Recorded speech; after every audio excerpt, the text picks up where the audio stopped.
dreams, goals and desire, aspirations, it's good that you spend little more time on it and see, will this really mean something to you even after 25 years, 50 years? If you're in your deathbed, will it still mean something to you? You must look at it. Whatever you're aspiring for, whatever you're dreaming of, whatever goals you have set, will it really mean something? Because most of these goals are traps. They're just traps. You get in, it's only one-way street, you can't turn back. I want you to look at this, because many of them are older than you. You ask them what they dreamed of at 18, they're fortunate it didn't come true.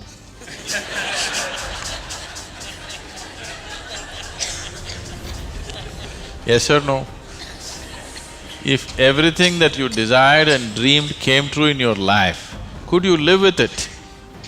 Fortunately, many of those things got filtered and never came true, isn't it?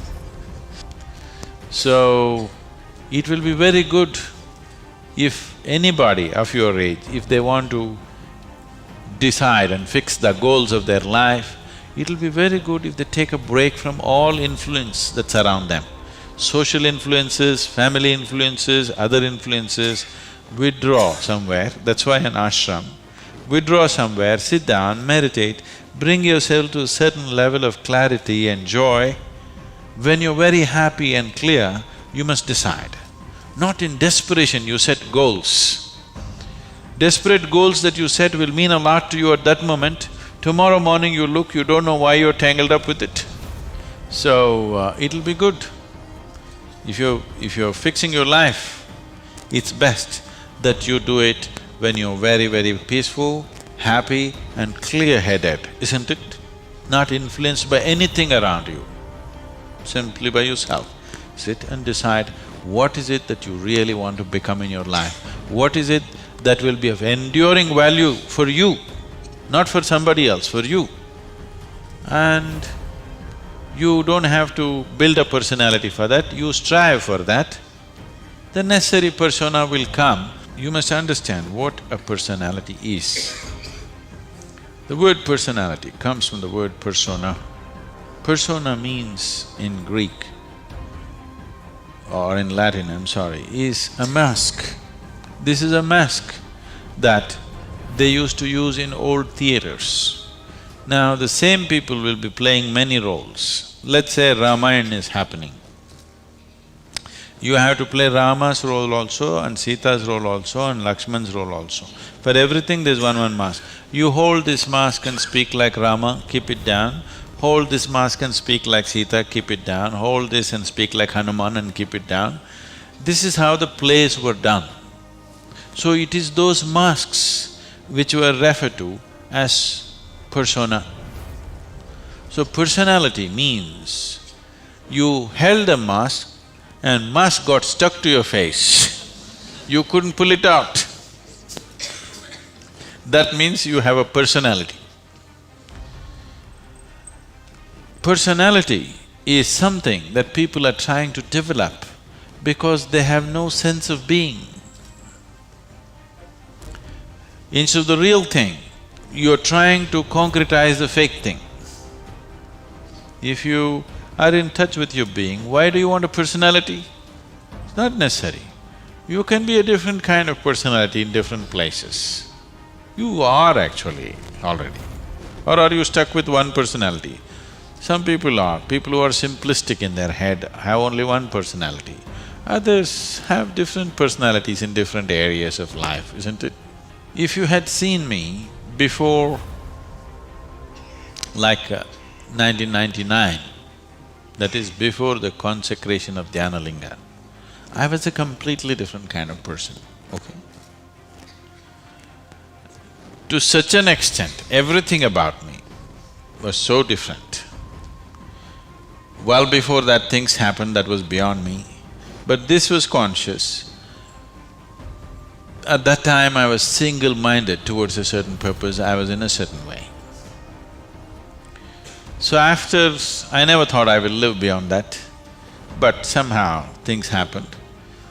Then I thought, okay, now that the work is over, let me change my personality completely. To fulfill that, I had acquired a certain kind of personality. And now that it's over, I thought, let me change it. And I told people around me, see, I'm going to change my personality. Don't be shocked, I'm still the same guy. They said, no problem, this. I said, just hang on, because things will change.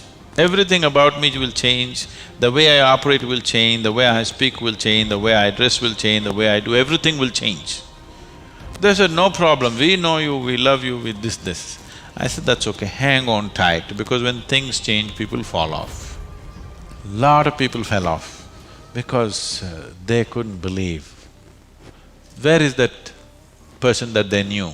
That person just evaporated, you know This is a new person, they can't identify with this new person. I told them and changed. In spite of that, they fell off. So many of them. So many of them who were very dear to me and very close to me, they fell away because I changed so dramatically. And I told them I'm going to change because one phase of work is over, now it's time to change my personality. The way I look, the way I dress, the way I speak, the very way I am, everything about me. I even changed what food I like. I changed my personality, so I thought I'll change my food also. So personality is something that you have taken on, but you have become so unconscious about it that you think it's for real. You're asking how to develop, that means you're making it up, right? Another word for developing is making up, isn't it? You're making it up. Make it up whichever way is suitable for your kind of activity, but you must be able to keep it down. If it gets stuck to your face, then it becomes misery. Then all suffering will come to you. You can take on any kind of personality, but when you want to keep it down, you must be able to keep it down. There was a sage. He was so wise. People went to him and crowds gathered. Then the king went to him and the king saw such a wise man should be in his court. So he told the sage, you must come and become my chief minister, because a wise man like you shouldn't go waste sitting under a tree. You must be useful for the people. The sage said, see, that's fine, but I have a condition. You must give me a room in your palace where I will spend every day 1 hour. You should never peep into that room, you should never ask me what it's about, you should never break into it, nothing. This room should be left unexplored by yourself, your servants, your secret agents and everybody. King thought, that's not a problem. What's the problem with me? You want your room, why do I want to look into your room? Take it. Then whenever any important meeting is to come, this man who's sage, now who's become a minister, so he's wearing appropriate clothes for the palace, but he goes in to this room and locks himself for 1 hour and comes out. A few months and years passed, but then after that, king's curiosity, it even got us to Mars. He wants to know what the hell is he doing inside. So rumor started all around, oh, he's doing something, he's got somebody inside, maybe he's an enemy agent, he suddenly landed here, what is he doing there, what is he doing there? Everybody, the whole palace started buzzing around with what is he doing in this room. Everybody wants to see what's in the room, but it's always locked, he goes in, spends time there and comes out. Especially when something important is to be done, he goes in. All kinds of rumors happened. So, One day, king couldn't hold it. King asked this man, "I want to see what's in that room." He said, "Well, there's a promise you've given me. If you break the promise, I will leave." So he contained it. He doesn't want to lose the man. He's too wise. And then his other courtiers started talking, "How can you allow this? We don't know what's happening inside. It could be dangerous, it could be this, it could be that." One day when he was not there, they broke open the door and went inside. They looked around, the room is empty, no furniture, no nothing, just empty room. They looked, nothing. Then what does he do here? Then in one corner they saw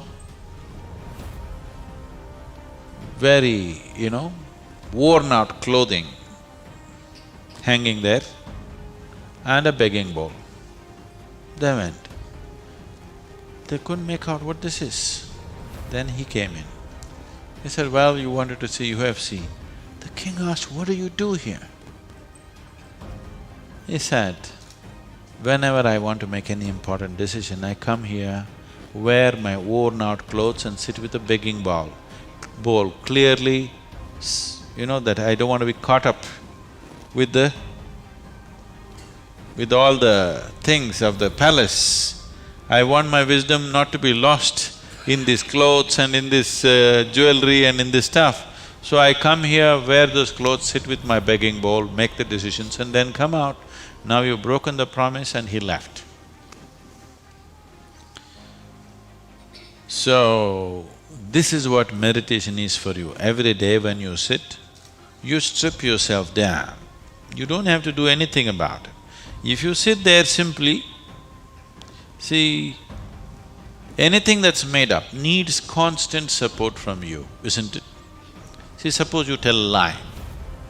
It needs constant support to keep it up, isn't it?